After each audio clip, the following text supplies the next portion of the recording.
It's another exclusive. Go ahead and get seated. You know the name, I ain't gotta repeat it. Keep it bumping like a mosh pit, rocking through the night. If you love it, leave a comment, hit subscribe and like. Always raise the bar, reaching for new heights. Shining like a star, illuminating with the light. I know you see me from afar. I'm burning bright. Hello, everyone. This is a pop-up live. Surprise, surprise. I'm doing my friend Ariel. Ariel is a Jewish scholar and a good friend of mine. And we're going to be talking about some pretty cool stuff tonight on the fly. So, Ariel, I'm going to give you the floor and you tell us what we're going to be doing.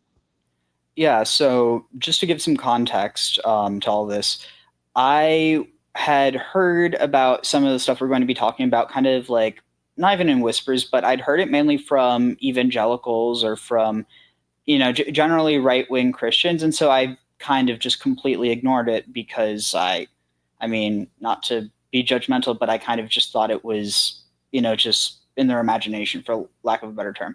But then about 2, maybe 3 years ago, I ended up actually writing a paper about anti-Semitism. It was for a class about the Holocaust, or actually it was generally about Jewish history, but very focused on the Holocaust and kind of like late medieval era, early modernity, and then kind of going into the industrial age. But what I found really interesting was, honestly, I don't even remember how I ended up stumbling across this article, or not even article. It's basically a book. It's an online book. But I discovered it, funny enough, I don't remember how, which I think is kind of fitting in a certain way. I don't know how to explain why it's fitting, but it just kind of is. But yeah, so like a lot of people don't really know about the history of anti-Semitism. They assume that it's something that exists like it has now, like has it how it has forever. Or they assume, oh, maybe it's a newer thing or something that, it's a problem in the past. But the truth is it's kind of all of those things. It's not just one or the other. But really, like even just the concept of anti-Semitism as opposed to just Jew hatred, which is what it used to be called, which I think is a lot more poignant and realistic, because saying anti-Semitism, it abstracts it. It makes it easy to forget what it actually is talking about. And then also it gets lost in semantic arguments because, oh, well, can you be anti-Semitic if you're a Semite? It's not, well, first of all, there is no such thing as Semites. There is people who speak Semitic languages, but I'm getting caught off on a tangent. The point is that the way that we perceive anti-Semitism today, even just the word itself, was developed pretty recently in the grand scheme of things. And funny enough, it was developed by by like a self-avowed anti-Semite. So yeah, just Wow. to get into a bit of that history, and it'll make things make a bit more sense. If you could pop this up on screen. All right. Okay. So here we go.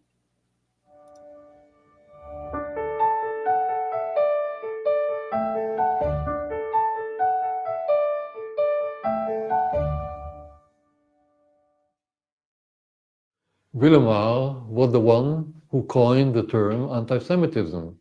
Without him, we wouldn't have used the term anti-Semitism for Jew baiting or Jew hatred or whatever. He introduced this new concept of anti-Semitism because he wanted to get rid of the old-fashioned Jew hatred. Old-fashioned Jew hatred was directed at Jews as members of a Jewish religion. He didn't believe that the definition of the Jews is based on their religion, but on their race. So if Jews are to be considered as a race, he has to redefine the Jews as a race, Semites, and his movement against the Jews as anti-Semitic, against the Semites, not against the Jews.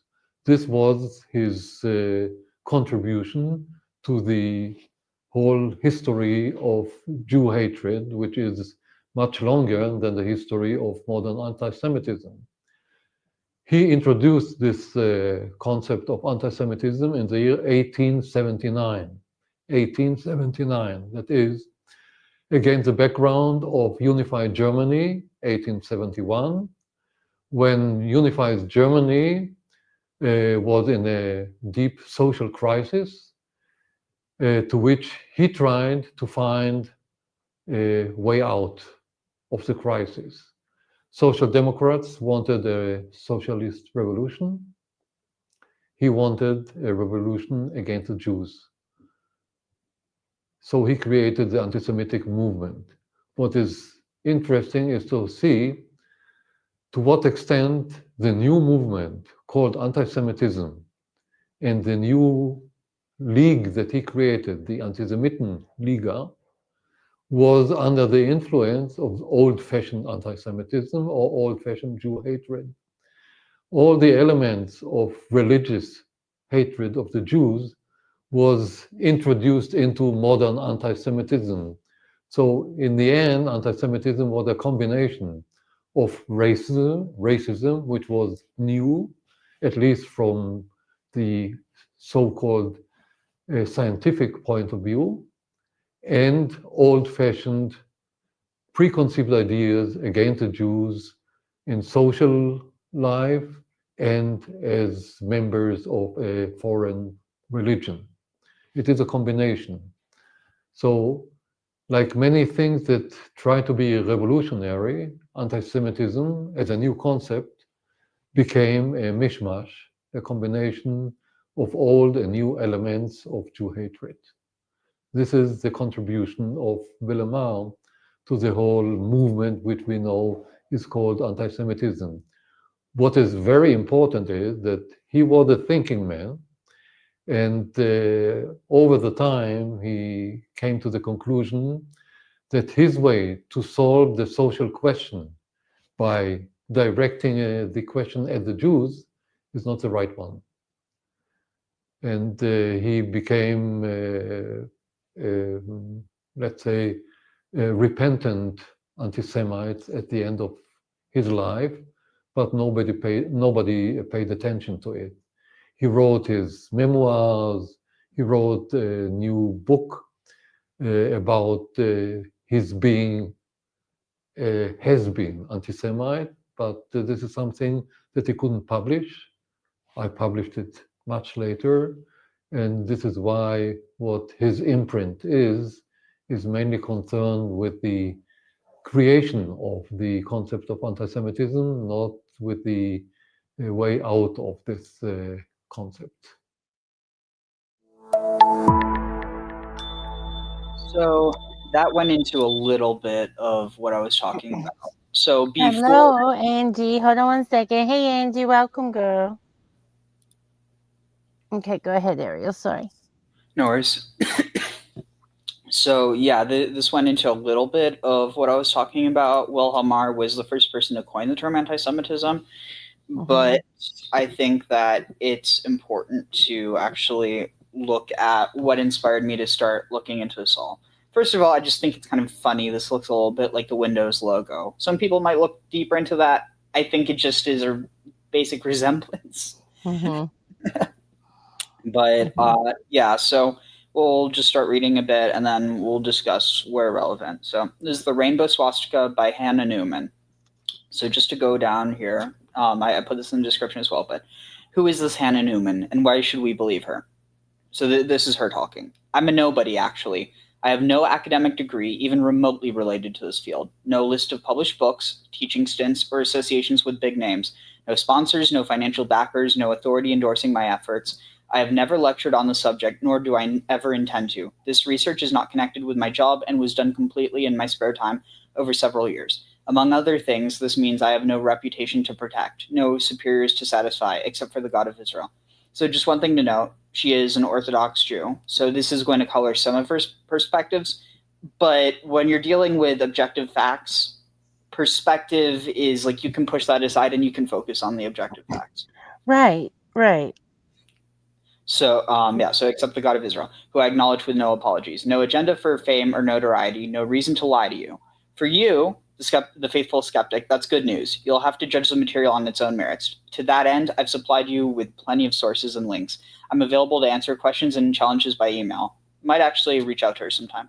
And I have confidence that as a thinking human being, you can satisfy yourself to my reliability. For any fans who are distressed because they want to recommend my work but don't know how to describe me, I'd be quite happy to be known as an Israeli housewife who did her homework. Offered humbly in the Jewish spirit of world service. I think in that context, it's I guess you could technically directly translate Tikkun Olam to world service, but like rectification of the world, like trying to, make the world better than it was when she came into it, Exactly. for the sake of heaven. And so that's basically a way of saying for the sake of God, but without saying God. So Hannah Newman. So copyright notice. None of the material by Hannah Newman is restricted. You are permitted to quote, reprint, and distribute it freely on two conditions. A, that you offer it without charge. That's the only way to handle material which has such drastic implications for an entire people, which I totally agree with. And B, that you take care to distinguish between what I wrote and any comments that you might feel compelled to add. So that's a key thing that I'm going to have to note during this. I've invested hundreds of hours in research and many more in choosing my words carefully in order to accurately portray this phenomena without sensationalism and with a minimum of subjectivity. Please respect that. So that's something that immediately makes me, obviously I'm still skeptical in general. That's just the type of person I am. But it makes me more willing to be like, she's not trying to push anything. Like you could argue she's trying to push her worldview, but that's separate. Her worldview is separate from what she's talking about. Again, going back to the idea of something's objectively true, it doesn't really matter what someone thinks about it.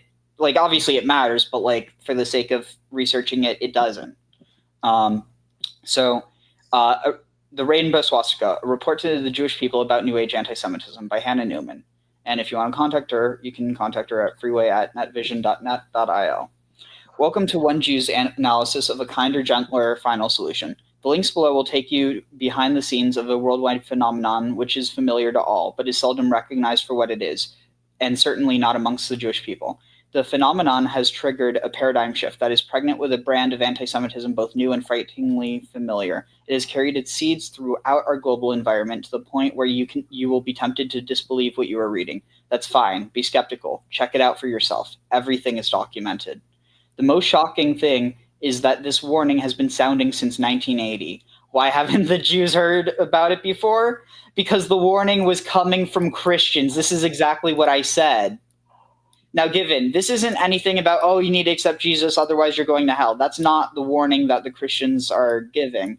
And sadly, it's like one of those things where like that people are willing to completely ignore something simply because the only people sounding the alarm are, a group that have historically, been predatory in terms of trying to convert Jews to that religion. So it's like there's a lot of reasons why. Even in my own family, I have like part of my family, they ended up being converted by missionaries during the Great Depression. And as a result of that, I still have like a good chunk of that side of the family that's Jewish, but like around like half of my cousins that half of my close cousins aren't even Jewish. And again, there's nothing wrong with not being Jewish. It's just, it's weird when there's like always this kind of feeling of like, and again, it's not to say that I don't love them because of that, but there is a feeling of division insofar as like you can't relate to them the same way. And it's the type of thing where if someone decides to become Christian on their own volition, I have no issue with that. The problem is that they were literally missionized to under the guise of like Jews for Jesus type stuff. And then, so it's like, and that's honestly, maybe I'd still feel the same way, but because of that, I feel a lot more comfortable around people who are just like straight up Christian than Jews for Jesus, because like it doesn't feel like they're trying to push anything onto me. Unless they are, but like then that would be on an individual basis. I'm not comfortable around anybody pushing any agenda. That's just me, especially Christians. So anyway, to continue, why haven't the Jews heard about it before? Because the warning was coming from Christians, and we Jews don't pay attention to anything that might possibly contain a possible proselytizing message. So we've missed it. Mm-hmm. But why haven't more Jews been sounding their own warning over the past 20 years? Beats me. Ask your rabbi or Jewish community leader. I'd like nothing better than to be able to link kindred sites to mine. But I know of exactly 3 serious Jewish researchers besides myself from a community of extremely well-educated millions, and none of these have made their work available online. So this is a table of contents, and we are probably going to just do the introduction today because the introduction is pretty long in and of itself. Even then, I don't know if we'll be able to finish it, but I want to, do this justice. So the introduction to the Rainbow Swastika, notes from the author. Baruch Hashem, 12. I'm misunderstanding this. 12 zeros. Maybe she meant 1201. Like, oh my God, I'm an idiot. Is referring to 2000. I was a baby when it was not a baby, but I was a toddler when it was 2000. So I've never seen 2000s. I mean, it makes sense. We spell the year 2025 as 25. Why wouldn't 2000 be 00? So okay. I don't know. I'm completely confused because I'm not Jewish, but I'm following your lead. Okay. Oh no, this isn't Jewish. She's saying that this is from. At least I'm assuming this is from December. Yeah, because Kislev is December, so it's saying December 2000. Yeah, because it doesn't give the specific date, just the month, and then Kislev is roughly around December. So this is the part that you would know is that 00 refers to 2000. Okay. So, and then it has the Hebrew year, which it was 5761. We're currently in. Hold on a minute. Yeah. You need to explain that because my viewers aren't followers of the Hebrew faith. More than likely not. Okay, so explain why your year's different than ours. So this, according to tradition, is from I forget if it's the creation of the world or the creation of Adam, but basically you could even look, there are interpretations where Adam wasn't the first human, just that he was like the first human with like intelligence or with consciousness. There's a lot of ways to parse this, but basically this idea that from the creation, I think it's the creation of Adam and Eve. So it's basically this idea that took place 5,761 years ago from when this was written. Now it's, I think, you just have to add, it'd be 25 years. So it'd be 80, but we haven't gotten to that yet. So it'd be, oh, wait, hold on. So it'd be 4. So it'd be 65, 85. So we're in 5785, I believe. Okay, let's just go on to the article. This is confusing as hell. Yeah. I was like, what? So basically, so this is just the idea that this is how old the world is, or more so that how old humanity descended from Adam is. So okay, that's where it is. This article appeared originally as Masters of the Blinding Light, What the Jewish People Should Know About the New Age Movement, posted to the web in March of 1997, Adar Bet 5757, courtesy of the Jewish Student Union, University of Colorado. Oh, I wonder if maybe this was when she was a student. I don't know why it would be posted to the JSU. University of Colorado. A copy was filed at the time in the archives of the Sassoon Center for the Study of Anti-Semitism. That's a lot of S's or a lot of S's. Sassoon Center for the Study of Anti-Semitism. Hebrew University at the Hebrew University of Jerusalem. It was removed from the University of Colorado web server in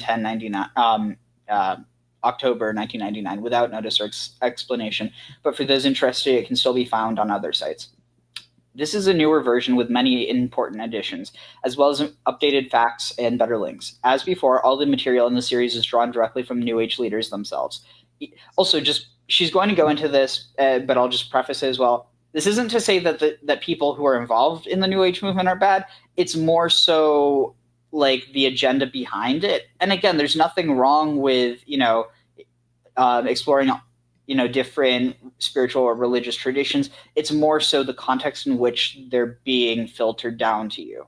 So we'll get into it, but it has a lot to do with the Theosophical Society, which indirectly influenced the Nazis amongst others. But again, that's a teaser for later. Either as direct quotes or summaries from primary sources. Only occasionally did I resort to secondhand information, someone else writing about the New Age from the outside. These are duly noted and are limited to sources either neutral or favorable to New Age philosophy. Undocumented quotes were considered hearsay and not used at all. So these are all documented quotes. Any of my own comments or opinions are enclosed in brackets like this to distinguish them from the objective report. If anyone has other documented evidence pertaining to any subject addressed here, feel free to contact me. Note, there are no copyright restrictions. Yeah, we already read this before. But first, a few words to the different readers checking out these pages. All the material from this point until part A are, of course, my own perceptions, but they are based on 4 years of intensive absorption of the New Age mentality, and I submit them with the confidence that they are accurate. News for Jews involved in New Age groups. So I guess technically this could apply to me, even though like I don't really consider it that, like at the very least I'm aware of it. So in a nutshell, the New Age is a political/religious movement which seeks to unite the world under the guidance of non-human spirits. In the process, singling out Judaism and eventually the Jewish people for destruction. One of the quote-unquote new things about the quote-unquote New Age is a human race purged of all Jewish presence. Now, some people, this is me adding to it, but some people might say that's ridiculous. You'll automatically say, if New Age stands for anything, it stands for a new era of enlightened equality for all peoples and all religions. Are you willing to test this claim? If it's true, then we can find New Age leaders everywhere teaching that historical Judaism, the Judaism which survived and developed over 4,000 years, known today as Orthodox Judaism, is as enlightened a religion as any other on the planet, right? Oops. So I don't actually know what this is. Clicking on this. Oops. Wait, is this? Oh, it just takes it to. Oh, it takes it to another. Did it? Oh, I never opened it up. Okay, so let me see what this says, if it's relevant enough to. Okay. Do you know what this means, Ariel? Oh, yeah. Salam shalom, peace or hello. Okay. So hello to you. Welcome. So this is what it has in response. So I clicked on that and it takes me to this. 2, the gradual dissolution. Again, if in any way possible of the Orthodox Jewish faith. Let's see. Oh, plan for world religions. Here, I'll read the full context. So we'll get into it later, but one of the like ascended spiritual masters, which is basically, and again, I'm not saying that you don't have the possibility that there's stuff like this, but in general, using the authority of an ascended spiritual master is a type of spiritual narcissism where you're basically trying to imply that you have a type of authority over those who haven't had contact with those higher planes of existence or spiritual masters. But so Joel Kuhl, one of the spiritual masters, not Alice Bailey, so that's who was supposedly talking, but it was Alice Bailey used as a vessel for Joel Kuhl, have sought with love and understanding to point out the faults of the world religions. Thus begins the outline of the master's plan for world religions. This is from Externalization of the Hierarchy 4, page 543. Inexplicably, the only world religion whose faults are pointed out thereafter is Judaism, with Christianity suffering from corruption by Judaism. Now, this idea of Judaism corrupting Christianity, I would need to look into this like to be sure. So I'm not saying this as like a hard fact, but from what I understand, this idea of Judaism corrupting Christianity as like a serious idea beyond just like, ignorance, like this idea that it's like actual, like something that's causing destruction. Actually, no, to be fair, you could trace that back to the Spanish Inquisition, because then you had a bunch of Jews who ended up converting to Christianity for the sake of, not being killed. And then they were put under extreme, suspicion. It's like, oh, they're still practicing their tradition. And then when they became involved in, Catholicism or like in the Vatican, then it's like, oh, they're trying to, infiltrate. And so you have roots of this starting to emerge here. But really with Nazi Germany, this idea of needing to create a Christianity that's purged of Judaism, that is a very much, Nazi idea. So here's the relevant type. It's disgusting.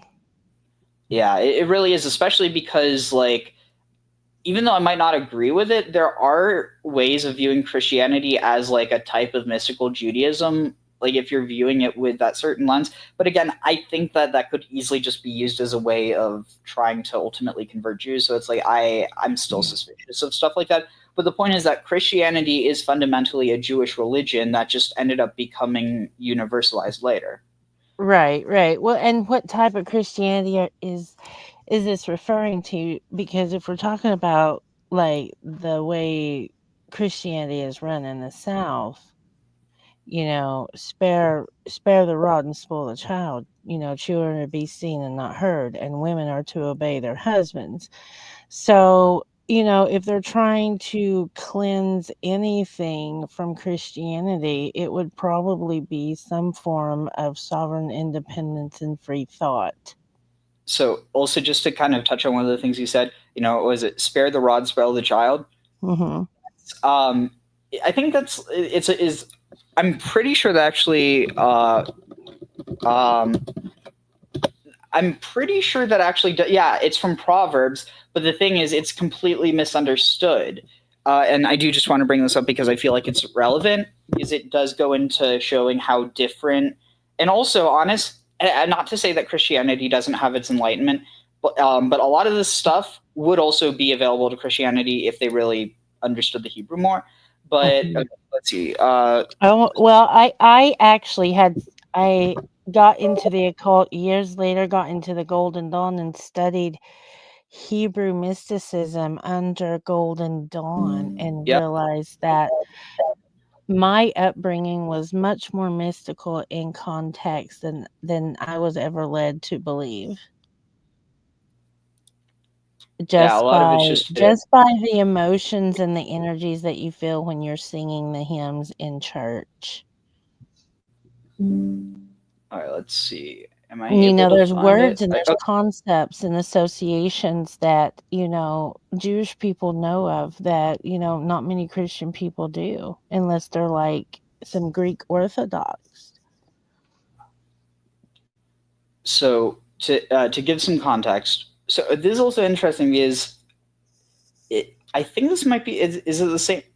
I'm pretty sure, yeah, choshech, as it's spelled here, that's also the word for darkness. So without, going too deep in interpretation, a shevet can refer to a rod. It can also refer to, like a staff that's like associated with like leadership or with a tribe. But what's interesting is you also have the same personification, almost like where the mother of Israel gets referred to as a staff that has been uprooted and thrown to the ground. So now notice this. One who spares, or one who withholds the mother of Israel, if you read it that way, hates his son and loves shichru musar, and loves like to darken musar. Or no, and one one who spares the rod hates his son, and the one who loves him will yeah, it's something that doesn't translate directly, but like shichru, like I guess it's saying early, as in shachar, like the dawn, who instructs him. But see, this is interesting. Is it disciplines or is it corrects? And you actually have elements of this similar, like in Islam, where there's this idea, like people think that, and again, people use it both ways, which is part of why it's problematic. But this idea of like, oh, are you able to strike your wife? But the thing is that the word for strike is also to like discipline or to like, correct. And so it's like, you have this element where it really comes down to the individual. It's like the text in a certain sense reveals the inner part of someone. If they're bad, it'll reveal that. If they're good, it'll reveal that as well. Yeah. Do you see what Sean asked, Ariel? What does your research say about Trump taking over the Gaza Strip in Israel? Have you heard anything about that? I mean, like what's going on with that? I don't know specifically, but ultimately what I would say from what I've seen is, and I mean, I think he'll get into this later. So actually, yeah, I think it might touch on it a bit more than I thought. But this idea amongst the New Age that, and part of it is because there is this, now notice this, extreme hatred for Abrahamic and monotheistic traditions. Does that sound like anybody else we know? Yes. But basically, Christianity, they see, because of how secularized the Christian world is, the New Age movement also because a lot of the peoples who are Christian now, like their roots or like it's gross to say it. I mean, like there's like a non-gross way to view it, but because of fascists, they've made it gross. But like people whose blood doesn't go back to Abraham, for lack of a better term, or who they don't believe does. Right. And because of that, there's kind of this view of like, oh, well, these people, they've been corrupted by, monotheism, but they can be saved. Whereas with Judaism especially, but also Islam, there is I don't know if I'd say despisement, but like basically condescension, like viewing those traditions as lesser than. And so ultimately, and again, I feel kind of like conspiratorial even saying this, but like, especially because like I'm super skeptical. I don't necessarily think this is the case, but let's just say it wouldn't not serve the goals of people who believe this shit to have the Jews and Muslims kill each other off. And so like, ultimately, I wouldn't be surprised if Trump's like, I mean, because Trump's notoriously been known as like involved in like New Age shit. And again, I don't think that makes someone bad, but the point is that he's not a great person. And ultimately with this, at best, he's just trying to profiteer off of, redeveloping the Gaza Strip. At worst, he's actually honestly, I think he's more led by his own like passions and desires than he is any sort of like advanced thinking. So I don't know. I think it's easier to, to ascribe some, deep and well thought out plan to things in order to make, in a weird, convoluted way, to make them not as scary. Because if things are planned, that means that they can be stopped. If things are just randomly happening, then like, how do you fight against chaos? Right. And you do know, Sean, that there are agents of chaos running amok currently all day, every day. Well, So, since the dawn of time, but especially right now, we got agents of chaos running around. Yeah. So, let's see, where did we leave? Okay. The reorganization of world religions, if in any way possible, so that their out-of-date theologies, their narrow-minded emphasis, and the ridiculous belief that they know what is in the mind of God may be offset. Now, notice this. They're saying that anybody who believes that has to be taken down a notch. But they're essentially saying that they know what's in the mind of God. It's like it's a rules for thee, not for me.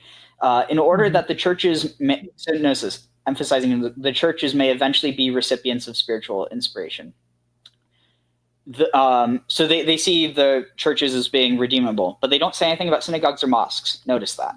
The gradual dissolution, number 2, the gradual dissolution, again, if in any way possible, of the Orthodox Jewish faith, which is with its obsolete teaching, its separative emphasis, its hatred of the Gentiles. Again, there's not hatred of Gentiles.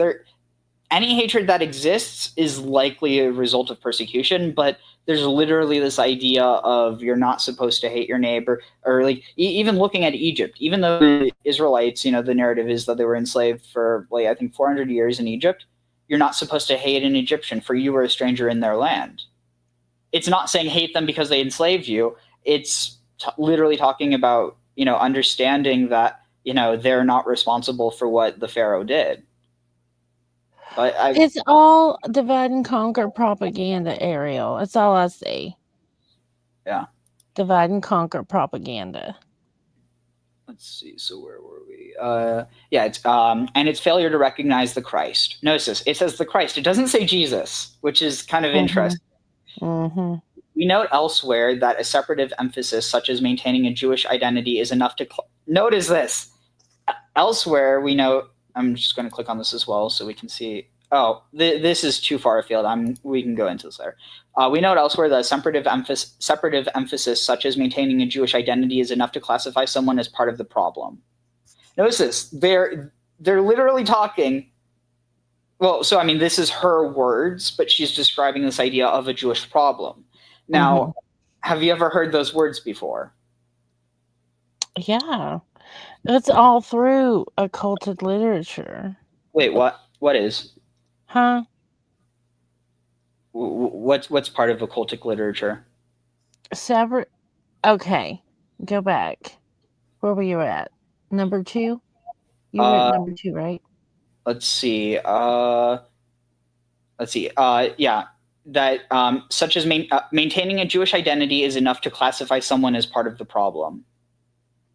Right. I was talking about they belong to a aristocracy of spiritual belief. Yeah, the hierarchy of knowledge and evils. So I just wanted to focus on this still. This idea of maintaining a Jewish identity is enough to classify someone as part of the problem. Which problem? This is literally talking about the Jewish problem, which that's what I'm asking. Have you ever heard that term, the Jewish problem?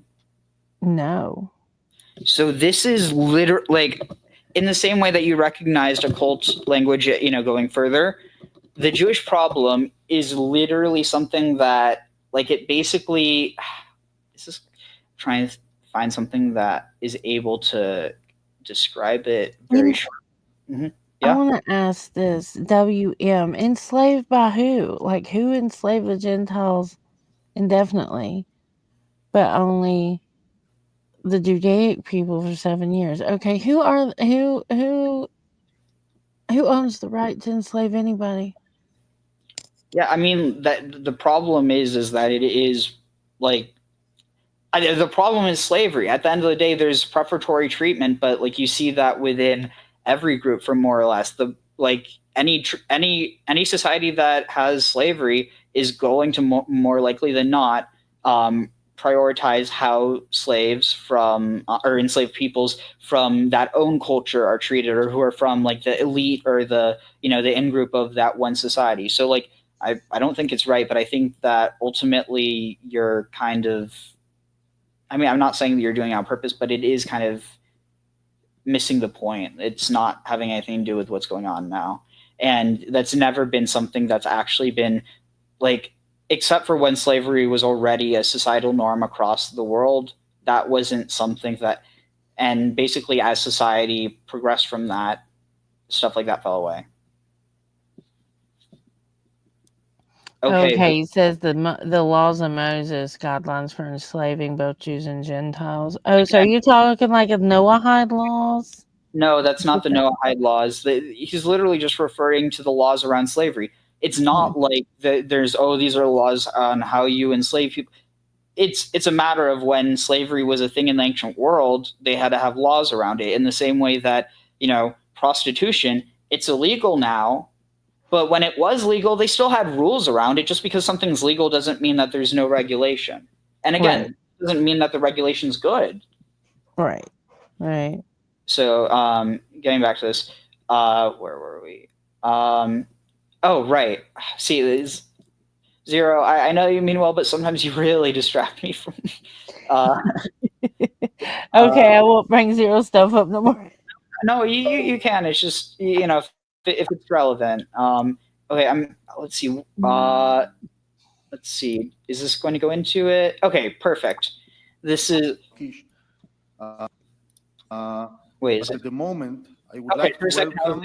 I heard the accent. I didn't know if he was going to speak in English though. So as we don't have to watch the whole video, I'm going to skip to the part about Jewish problem. Okay. Now, Zionism, above all, Chaim Weizmann, understood these British motives perfectly well. Weizmann also knew that once the guns fell silent in Europe, once Britain had Palestine firmly in its pocket, the British needs that prompted the declaration would vanish. What then would hold Britain to its vague wartime promise? What need would outlast the war? Weizmann's answer was what he called the Jewish problem. Now, but the thing is, he didn't come up with that term. It's from what I'm aware of, it was something that was already long in use. The Jewish question and the Jewish problem. Let's see. Jewish question. So we're going to talk about on the Jewish question after Marx. Oh my God, so much to go into. But Jewish question was first used in Great Britain around 1750, when the expression was used during the debates related to Jewish Naturalization Act 1753. According to Holocaust scholar Lucy Davidowitz, the term Jewish question Jewish question, Jewish problem are more or less interchangeable. As introduced in Western Europe, was a neutral expression for the negative attitude towards the apparent and persistent singularity of the Jews as a people against the background of the rising political nationalism and new nation states. Davidowitz writes that the histories of Jewish emancipation and of European anti-Semitism are replete with proffered solutions to the Jewish question. So that's a bit more context to what this is talking about. And this is something that a lot of philosophers, a lot of political scholars were really focused on, both Jewish and non-Jewish, both those who liked Jews and those who thought that Jews were the worst thing ever. Oblivious to the Jewish problem. There is, for example, a historian at Oxford, just elected to the British Academy, who has repeatedly made this statement, and I quote, "At the time of the Balfour Declaration, the Jews constituted 10% of the population of Palestine, 60,000 Jews and 600,000 Arabs. Yet Britain chose to recognize the right to national self-determination of the tiny minority and to flatly deny it to the undisputed majority." End of quote. Now let's leave aside the question of whether... So this kind of goes into this whole idea of why would they do things that would inevitably set that region up for a war, over a century later. I mean, this is literally over a century ago. This was in 1917. And there were so many ways they could have avoided this. There was also the fact that, even though there was pressure from both sides not to do it, because they ultimately ended up going against the pressure in other ways anyway, they could have ultimately, pushed for something that resembled more of like a binational state rather than trying to divide it up into a Jewish state and an Arab state in the same way that, I'm trying to think. Basically, the ways that the lines were drawn, it caused so many issues. Though this is more focused on the Balfour Declaration. I'm more focused on anti-Semitism and the Holocaust in this context. As you can see, when I type in the Jewish problem, most of the stuff that Germany and the Jewish problem, this might be better. Introduction, possibly. Oh. Hello. Here's a picture that's tragically very familiar to all of us. It's a picture. No, so see, this is a problem because it's something that. Okay, this might be good, but. Yeah, it's unfortunate that there's not. Is it anything like the Roma problem? Because I just recently found out that the Roma people were even more genocided than the Jewish people during the Holocaust, and I actually have a bit of Roma in me, so I kind of took a keen interest to how the Roma were treated during the Holocaust, and there seems to be a Roma problem in Europe. Like, people hate the Roma. They refuse to integrate into society, apparently. They're like complete rebel nomads. But the question is, how much is it that they're not assimilating into society versus they're being seen as not assimilating? Right. But also, to answer your question, I mean, in general, even if it's because it's not a cut and dry yes or no answer, were the Roma or were the Jews persecuted more? Because the thing is that they were both targeted for death, but a higher percentage of the Roma population was killed, but less people. Again, that I think that to try and say that because it's less or more kind of misses the point. But it more or less equals out when you account for how many more Jews were left over after the Holocaust. But even that, no, because see, when you have a smaller population, even if you have less people killed than a larger population, it's still going to affect you because the point is both groups were affected basically Well, my point is, I didn't even know that the Roma was even involved, and then, and you don't even hear about the Polish Jews, do you? Not really. A bit. So yeah, Okay. I don't think I'm going to be able to find something about. That's okay. We can go back to the article. Or actually, oh wait, no, I did find something. It was because a lot of this is connected to Martin Luther. Yeah. Oh, I don't know how I missed it. I'm pretty sure Martin Luther's and again, don't quote me on this, but I'm pretty sure he's the one who really popularized this idea of the Jewish problem, because he wanted to, he actually really liked Jews. He was trying to help them convert to Christianity, to help them see the way. And when they didn't, plus he also had issues with his bowels, he got really upset and started needing to take it out on someone. Plus, I think he also got paid to write tracts against the Jews. But oh my goodness.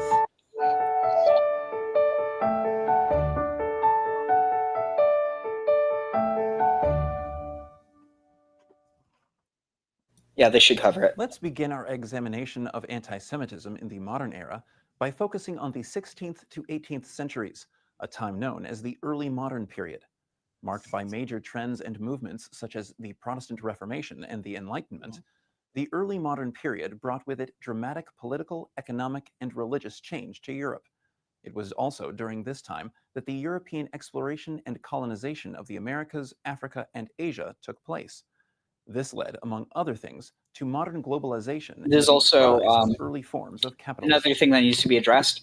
In the same way that the before Jews started to be, targeted the way that everybody thinks of in the Holocaust, the Roma were targeted before.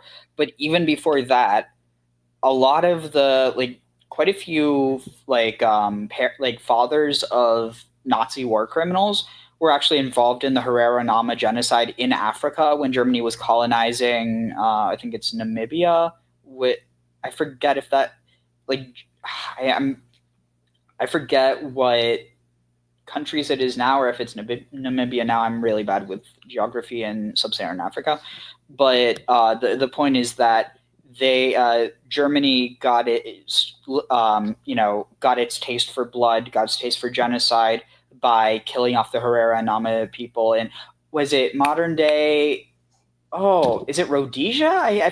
I don't even remember. But the point is that it was a similar situation in terms of the colonization of South Africa, where you had an apartheid system, but where Germany actually went so far as to actively try and genocide, to drive the people into the desert, and the ones that wouldn't go into the desert where there was no food or water, they were gunned down with machine guns. And a lot of these techniques later were used or expanded upon by the Germans in Europe itself. And so it's basically about looking at how these things progress from, being horrible to being even more horrible, but to be systematized horror. When discussing the history of the Jews in Europe, is during this time period that the center of Jewish life. It's also moving up on the scale of how humanized people are within a society. So if you notice this, started with people who were outside of German society. The Germans, some people protested, but most people really didn't care less. Then it came to the Roma, people who were seen as outsiders who lived within Germany and other parts of Europe. And then it got to people who were more integrated, but were still seen as outsiders, who were Jews. And to people who were seen as outsiders just because of their sexuality or their political ideology. And so it's about progressing from persecuting people that are seen as, oh yeah, less people will care about that, to people who more and more people will care. But as more people get afraid, because it's you don't want to speak out because you don't want to be targeted, it gets a lot more concerning. And you can even see it happening now with the Trump administration and ICE. There's even people at my campus, or not my campus, but at my university at a different campus, ICE actually arrested people on campus. This is, and again, there are active KKK risings in the southern states. Okay, and this is serious. This is why I'm taking it serious. Yeah. Very serious, because I'm not happy about it. Also, Zero pointed out Afro-Germans as well. So that's also ties in with Elon Musk. Like I think I forget if it was his dad's side or his mom's side, but one of them, they were involved in like some German futurist like Nazi cult, and that's why they moved to South Africa from Canada. So like there's a whole bizarre history there, and a lot of it's starting to pop up in modernity. But anyway, let's continue. Life was no longer concentrated in Western Europe. Stimulated by their expulsions from the western parts of the European continent in the late medieval period, Jews began searching for more tolerant and favorable conditions, eventually settling in Eastern Europe and in parts of the Ottoman Empire. How did the developments and changes of the early modern period affect the way the Jews of Europe were perceived and treated at this time? The answer to this question differs from Western to Eastern Europe. As we will now see, it is in Western Europe that the major anti-Jewish ideas and ideologies continued to originate during this time period, promoted by leading philosophers and thinkers of the intellectual elite, while in Eastern Europe, a more grassroots form of anti-Semitism began to develop. Let's explore this further by first turning to the Western areas of the European continent.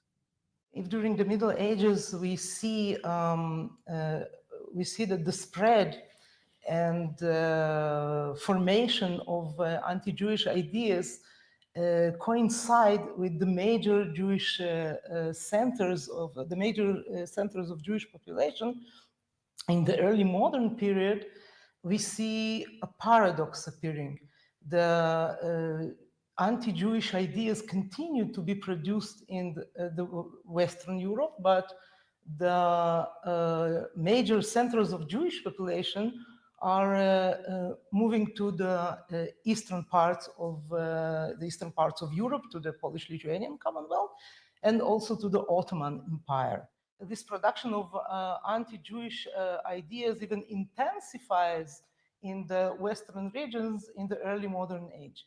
Of course, since there were so few and marginal Jewish population in Western Europe, we ought to ask ourselves why, and we can answer it by saying that it wasn't connected to the Jews themselves, but rather to processes, very intense processes, inner Christian processes going in the West.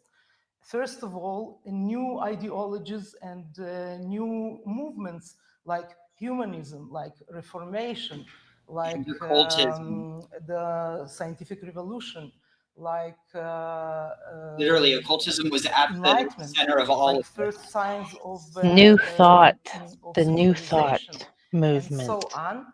All of these movements clashing and arguing with each other, fighting with each other, both in words and in swords, turn to the traditional archetype other, meaning the Jews, using them to define their own positions in the inner Christian polemic. So, for example, if we take the Reformation, for example, we can see a very ambivalent attitude towards the Jews. For example, Protestants that were attacked and had to protect themselves from the accusations that they are Judaizers, that they are very like the Jews, they're similar to the Jews, created a very sharp anti-Jewish new polemics on the one hand.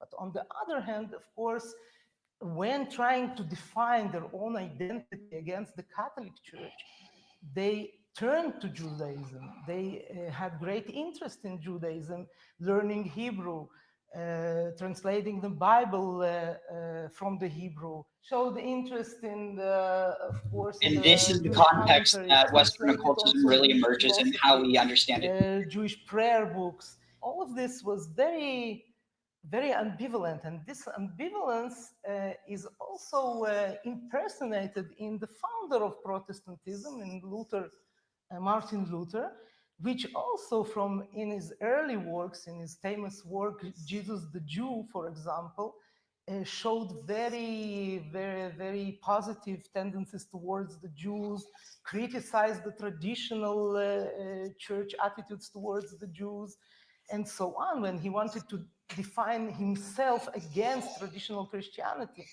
But later on, when attacked by the church, he turned to a very anti-Jewish, radical anti-Jewish positions, and even new radical anti-Jewish, not traditional, but new expressed new anti-Jewish traditions in his works, especially in his famous work published in the 30s of the 16th century on the Jews and their lies.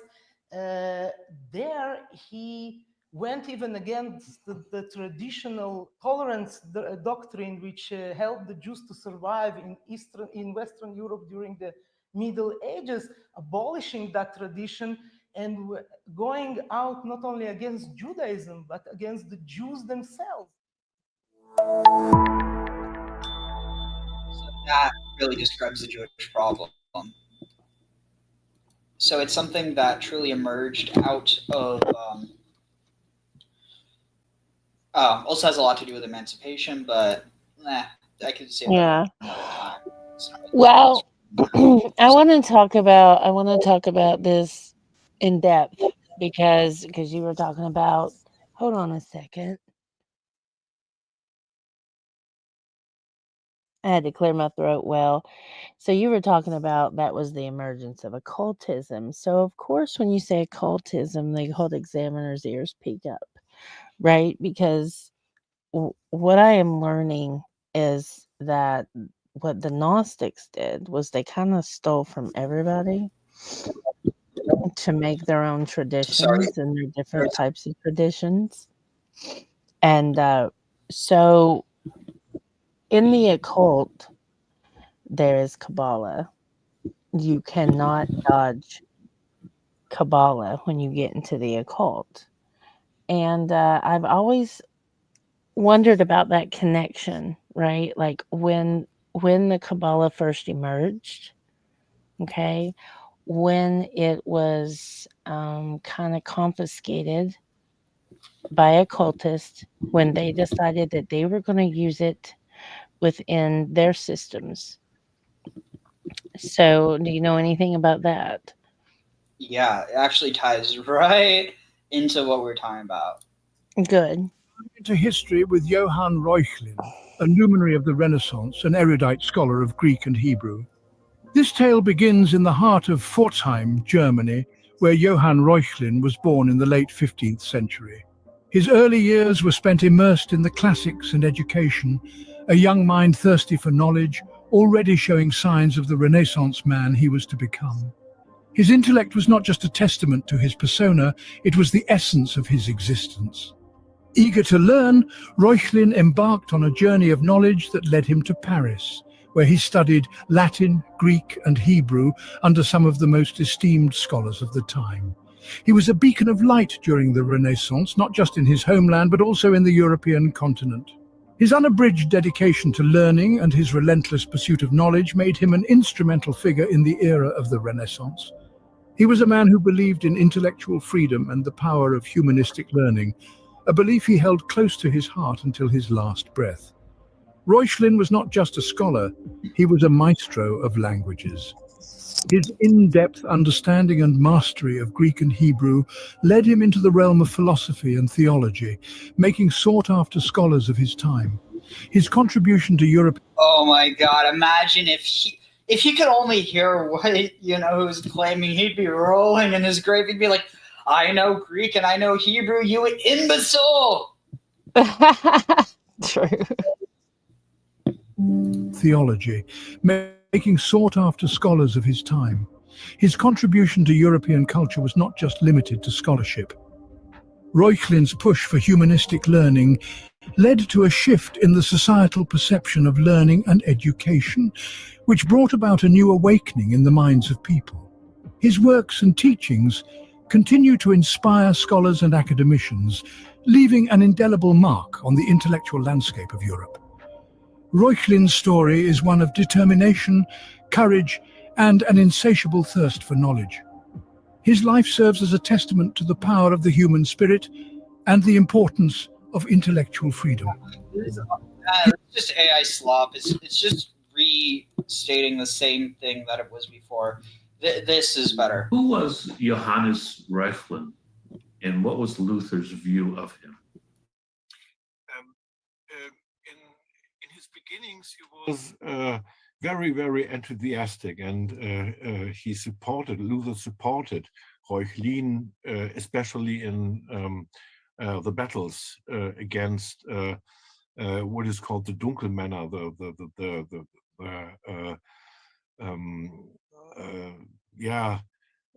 the narrow-minded representatives of the old church. And Reuchlin had been attacked, and Luther was part of those who defended him. And of course, Reuchlin was very, very necessary and important for him because he learned Hebrew by the grammar which had been published by Reuchlin, and which is, so to say, the starting point of the Latin European or the Christian study of the Hebrew language. And in this sense, he was very, very important. And Luther was inclined in the round about 1519, 1520 to bring Reuchlin on his side, but he was not willing. He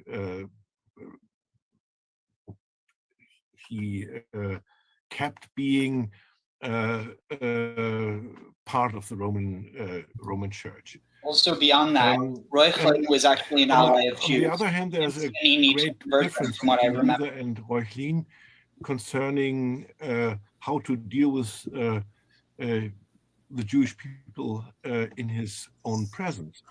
Reuchlin was one of the very few people who argued in a jurisdictional way. He argued that Jewish people are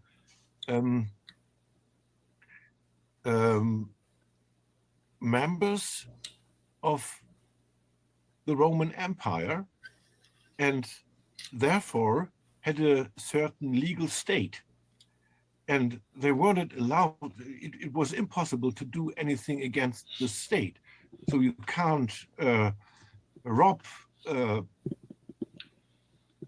citizen of the Roman Empire his writings, his manuscripts, and so on. And this was an argumentation which was very, very specific. This is literally how Christian Kabbalah originated. And I do not know anybody else who argued in this way, which was, of course, of a very great importance for the way to deal with Jewish people.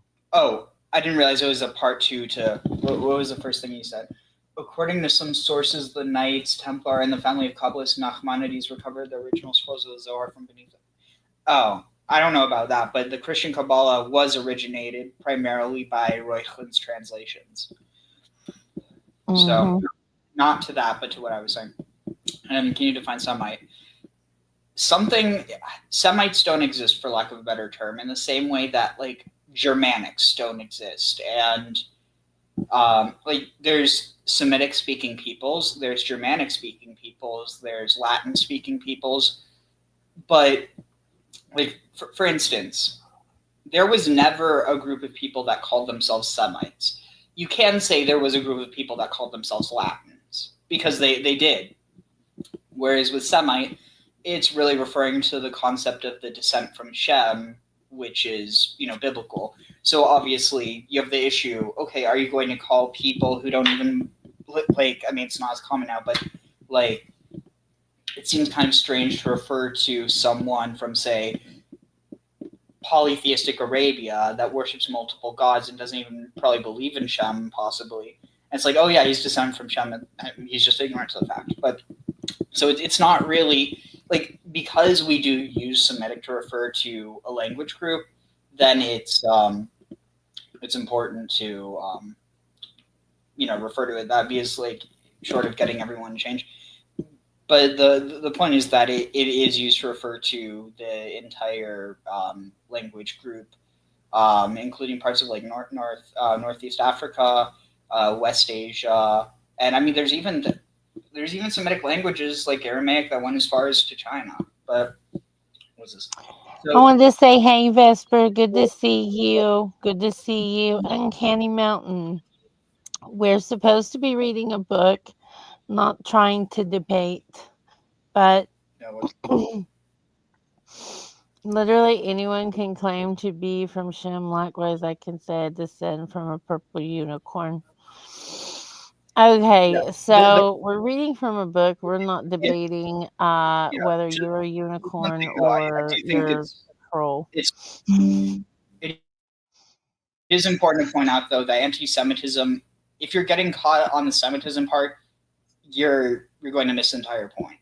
It refers to hatred or persecution of Jews. The problem is that Jew hatred referred to a very specific type of persecution that honestly doesn't exist anymore. Just so you know, Palestinians speak Arabic. Some Christians might use Aramaic in liturgy, but Aramaic, by and large, is completely liturgical now. But yeah, I understand. I'm trying to understand loaded terms. So, for lack of a better term, like anti-Semitism, even though from the way we understand it, we'd understand Arabs or people from the Arabian Peninsula. And see, here's the issue. Depending on how you define Semite, it literally just means someone who speaks a Semitic language. And so the problem with that is what happens when you have someone who is has no quote unquote, Southwest Asian or it would be Southwest Asian ancestry, but for whatever reason they speak Arabic. Does that make them a Semite? No, it doesn't.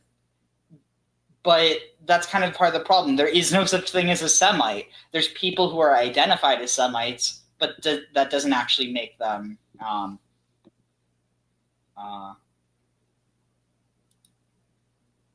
no, Palestinians don't speak Aramaic. I mean, I wish they did, but they speak Palestinian Arabic. Ariel, let's get back to the article and the theme of the talk, because it looks like Uncanny needs some attention, and I would like to get back to the article. All right. Okay. Where are we? So, continue. In saying this, I do not fail to recognize those Jews throughout the world who acknowledge the evils and who are not orthodox in their thinking. They belong to the aristocracy of spiritual belief to which the hierarchy is. Wait, hold on. This sorry. In saying that, talking about the Jews need to. We know elsewhere that a separative emphasis such as maintaining a Jewish identity is enough to classify someone as part of the problem. In saying this, I do not fail to recognize those Jews throughout the world who acknowledge the evils and who are not orthodox in their thinking. They belong to the aristocracy of spiritual belief to which the hierarchy itself belongs. The obvious attempt at flattery sounds hollow when we realize that keeping company with the hierarchy means accepting their verdict on the racial karmic debt owed by all Jews, orthodox or not, and then preparing for revelation, which will inaugurate the new era and set the note for the new world religion, which will be brought personally by the appearance of the hierarchy on earth, bringing the new revelation. So clicking on this, the racial karmic debt. I think this is talking about New Age antis. Well, we'll cover this later. Don't need to get crossed about this. Okay, so where were we? Okay, oops. All right. Well, okay, there is the Jewish people, and then there's Judaism. The fact that Orthodox Judaism is targeted for elimination in the coming New Age will come as a shock to some arrogant and New Age groups, which preach tolerance for all religions of the world. Others are aware of it, but feel that Judaism really is a separatist, arrogant religion based on an outmoded, narrow code called Torah, which has been needlessly restricting humanity. Of course, it has to go, or at least be overhauled until its distinctives are removed. But as far as hostility towards ethnic Jewish identity, most New Agers will say with confidence, no way, Jews are fully accepted in New Age circles. If you believe this, you've been had. Two things to think about. One, an assault on Judaism is an attempt to eliminate the Jews. At the risk of stating the obvious, if there was no actual Abraham, Isaac, and Jacob, no event in history called the Exodus, no Sinai experience or promised land or chosen people, and especially no God of Israel, who did the choosing and the promising, then there is no legitimate basis for carrying on about descendants called Jews. In this framework, Jewish heritage can no doubt be appreciated for its edifying fables, but Jewish heritage cannot be allowed to intrude on real-world politics. religious consensus on social conscience any more than Little Red Riding Hood can file assault charges in a court of law against the big bad wolf. If the Jewish Bible does not chronicle a real history of the Jews, then all we have are people living in delusions of identity and insisting that the rest of the world plays along. This is exactly what New Age architect Alice Bailey concluded. Like a deranged individual who can't separate fantasy from reality, the Jews are dysfunctional at best, and possibly dangerous to themselves and others. In dealing with those who refuse to give up the fantasy, isolation and confinement may be necessary for the good of all. Wait, is this? Oh yeah, this is part of the introduction. I just want to make sure. Mm-hmm. Yeah, we're still in the introduction. You have just had a glimpse of the internal logic of the plan. Now, it's also interesting, something I want to point out, because You froze, Ariel. noticed similarities within the QAnon sphere. You need to and go they back. literally call it what? I said you froze, so you kind of, yeah. You froze it. Okay, Uncanny doesn't understand our positions in the materials. I am looking at it for the first time. I am looking at it because I see an uprising in the, I hate to even say it, the KKK uprising, definitely in the South as of late. And recent information coming forward about Hillman. So I'm digging in. I want to know more about it. That's my position. And Ariel, do you want to state your position? You don't have to if you don't want to. I mean, I basically did at the beginning, but in We essence, have latecomers, yeah. Yeah. In essence, this is part of the reason why there's so much anti-Semitism amongst people who otherwise, like, how do I explain it? People who hold no real prejudice towards anyone except for Jews. And again, that might sound like ridiculous, but a lot of it's based in New Age beliefs. And again, not to say that because someone's Well, New and Age. it has to do a lot with this freaking race obsession, right? And that comes from Theosophy, which is, Yeah. for all intents and purposes, the birth of the New Age. Right. Right, exactly. And there is no one pure race. That is so silly. Yeah. I don't Also, care like, who you are. It's stupid. also, if there was such a thing, it would literally die out because you need diversity in genes. Mm-hmm. And I see diversity in Jews. I have seen Jews whiter than my redheaded sister, and I've seen Jews darker than a lot of African American people I grew up with. Yeah. So like there's no idea within Judaism. Okay, hold on a minute. Uncanny. How is Hillman anti-Semitic? What you're saying is no one can criticize Jews. You're being anti-Semitic. Jews aren't a minority. Let me tell you something, Uncanny. I have a Jewish cult tab in my cult eject server. You know, you passing judgment and putting things on us in our mouths, that is just not cool.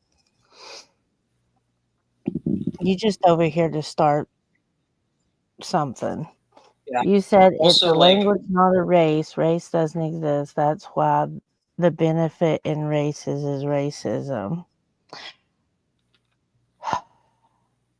no, you're totally straw manning this. I'm not referring to No. your last comment, but No, I'm so. I cannot No. take anyone He got seriously banned. who said that. No. Yeah, but I cannot take anyone seriously who says that Arabic is a racist term. Arabic's a fucking language.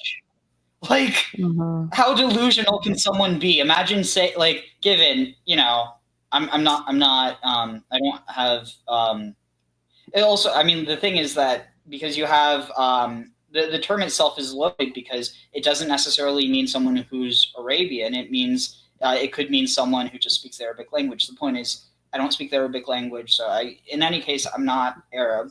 But they would laugh you off. They would laugh you off the face of the world for saying that. Like, that's actually such a stupid comment. And usually I try not to be harsh, but like, that deserves it. So anyway, to continue. Well, I'm going to drop a link since they apparently have not a clue as to the recent information that has come out on Hillman.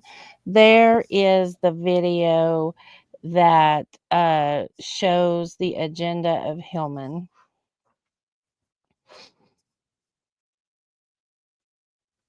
And anyone that is watching that would like to accuse me of being anything other than Jevem and want to rebuke and throw Jesus' name upon me,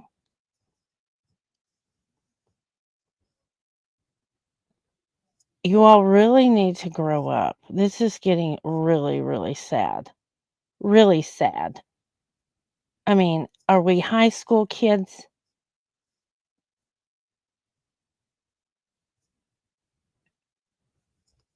Yeah, he was triggered, Yams. He was triggered. He was very triggered. I don't know what happened to Ariel. He might have dropped signal because he went quiet. Semites is a term for an ethnic, cultural, or racial group associated with people of the Middle East, including Arabs, Jews, Akkadians, and Phoenicians. Term is now largely used for Semitic languages. Thank you very much for that. So I really, really hope that Ariel can come back, and if not, then we'll just pick up this on a later date. And as far as my stance is, we are all mixed races. There's no pure race. And if anybody wants to tell me that any race, any religion, or any area of the world, that the people are better than other people, you get shut down in my head, and I will no longer listen to you. I will no longer listen to this immature shit that seems to just keep coming at my channel as well. And I will not let anyone bully my friend Ariel. Do you understand? Thank you. Let's see. There he is. Hey, you. No, he popped right back out.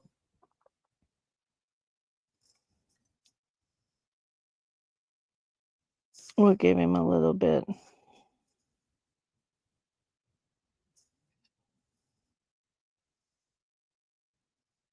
Okay. Well, I am going to wrap it up. And like I said, I'm not going to let anyone bully my friend Ariel. I'm not going to let anyone bully anybody I have on my channel, on my panel. That's just not going to happen. Okay? Have a good night.